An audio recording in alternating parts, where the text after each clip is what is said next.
are so many of our young women engaged in so many confrontations and fights? Why are you young ladies so engaged in the negativity of fighting and carrying guns for guys and knives for guys? What is it that makes you want to be a part of something so bad that you put yourself at risk? And you're really putting yourself at risk, but why is it that so many more fights now are young ladies fighting? I mean, some days, you know, you can go out on the street and you see 3 or 4 young ladies fighting.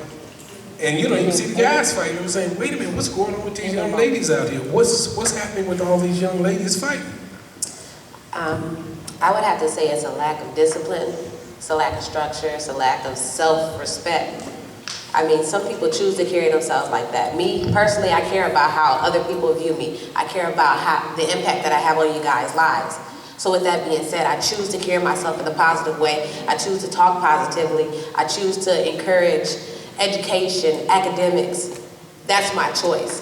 Some people don't care, and that's ignorance. They're not aware of the impact that they can have on somebody younger than them, a peer. I mean, I've had people older than me tell me the impact that I've had in their lives. But I think it's a decision that you make, and it's a lack of structure and a lack of self-respect.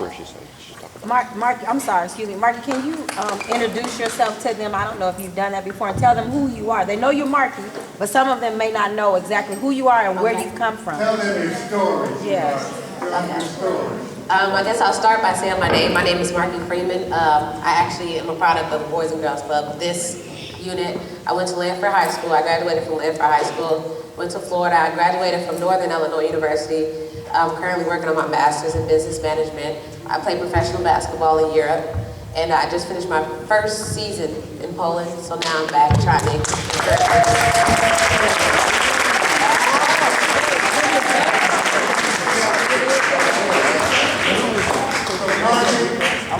Let's slow the roll a little bit. Let's talk about how and what took you from here to Lanford, playing excellent ball to Northern. What was the process like for you?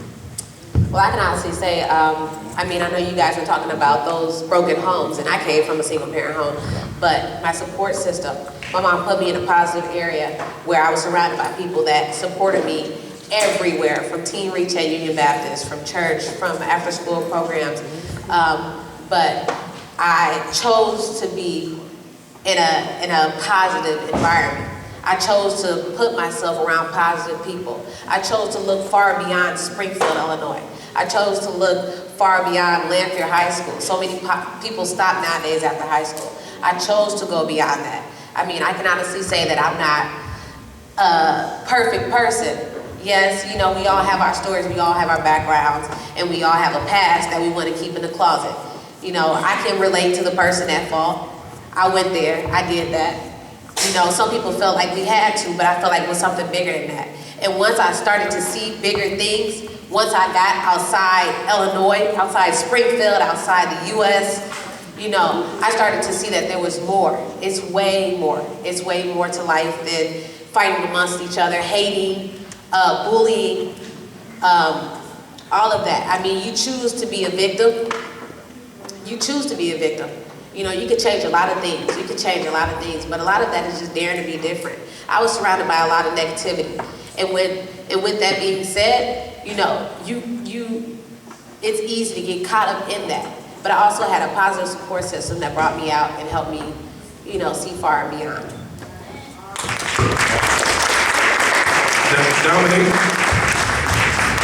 I'm gonna just start off. I feel so strongly about the subject. Fighting is sick, ladies. It's absolutely sick. I don't think y'all realize how silly y'all look when y'all are rolling around on the ground. I mean, I think it's absolutely sick. And a lot of today, I feel like a lot of our problem is, and I'm gonna be honest with y'all, it's over males. We fighting over males because he mine and I had him first. You know, I've been with him for this long and ain't nobody taking him away. Girl, a lot of these people y'all see now, y'all not even gonna know in 10 years. Let's be real. Amen. Y'all not gonna know him in 10 years. Let him go. And then on top of that, y'all doing all of that fighting, girl, and he's watching and he's laughing. It's a joke to him. Because now he won. He got the upper hand in the situation, and he's still going to talk to both of y'all. So now what? So I just feel like a lot of it, y'all gotta respect yourself.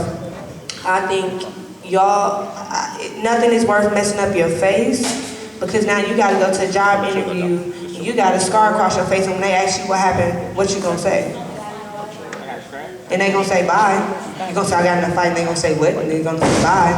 It's not that serious. Nothing, especially when you this young, ain't nothing that serious where you fighting over it. You look sick. Never fight with somebody who has something to lose. Because from a distance, y'all both look stupid. Whether or not you started it or not, you look just as dumb as them because you're fighting. Laugh it off, walk it off, because at the end of the day, you got to let them know I'm above that, and I just don't do ignorance. So hating is going to happen. Your boyfriend, your girlfriend, they're not going to be your boyfriend and girlfriend in the long run, so get over it, let them go, let her go. Honestly, it's not worth it, y'all. It's not worth losing your face, it's not worth losing your dignity, none of it. Because what you think you earn in respect, you're losing it. You're losing it because now everybody sees you, go tell her I bet she'll fight you. Now you're the joke, now you're the laughing stock. Be above that. I'm not saying be stuck up or any of that, but you gotta know who you are. You gotta know he ain't worth it. Let him go. Honestly, and I feel like a lot of it is over males. Let them go. You're not gonna know him in the long run. And any boy that is putting you in a situation where you have to fight over him or anything like that, or he asking you to do something that you know you shouldn't be doing, let him go. Because then on top of that, he don't care about you. And by telling you to do this stuff, he's clearly telling you you don't care about yourself. So y'all let him go. Fighting is not that serious. Respect yourself, respect your families, respect your community. Let it go.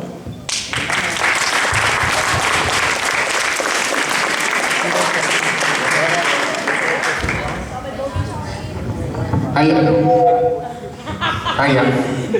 In case y'all don't know me, my name is David Shears, and maybe some of you guys might have seen me from being around here, volunteering, whatever, but you know, you've heard from a lot of the young people. I applaud you guys, but now you hear from an older guy. I'm 54. I was all of that. I was a bully. I was a thug. I was a robber. You know what I'm saying? I was a cheat. You know, listen, no, seriously, listen, because this testimony will help you. When I was young, I was molested as a child. Okay, when I was young, I hated myself. If I get emotional, don't pay it no mind because this is serious. You know, when I was young and this happened to me, I turned into myself. I didn't want to be around nobody. I hated everybody. I went to my father to try to get my father to listen to what I was going through, and he died in my arms. So that took a toll on me. That made me turn to a bully. That made me run to the streets. That made me go out in the streets. I was homeless. I've been shot. I've been stabbed. I've been in 6 car accidents. So I hated the world. I hated people. You know, I hated to be around people. If you looked at me, I was gonna fight you because I had that anger in my heart. Now, I don't know, there are a lot of children that are going through the same thing, that's going through abuse in their life because either the father is not there, or the mother is not there, or they're products of their environment because your environment is violent. You know, so I had to learn how to let all of this anger go and trust in God to change me because I didn't want to be a negative person. I was told that once negativity brings negativity. If you negative all the time, then you're going to invite negativity to you. I always felt I dropped out of school. I tried running the streets. I tried selling drugs. Like I said, I got shot. You know, a lot of these things because I had anger in my heart. I had animosity in my heart. I didn't want to do nothing. I didn't want to be nobody because I didn't have uncles to tell me, well, Dave, you got to do this. Let me pull you aside so you can do this. I didn't have a father that I can go to. My mother, you know, our mothers are all we have if we don't have a father, but if you don't want to listen to your mother, I didn't even want to listen to my mother. You know, so I was out there in the world. I didn't graduate from school. I just got my GED last year.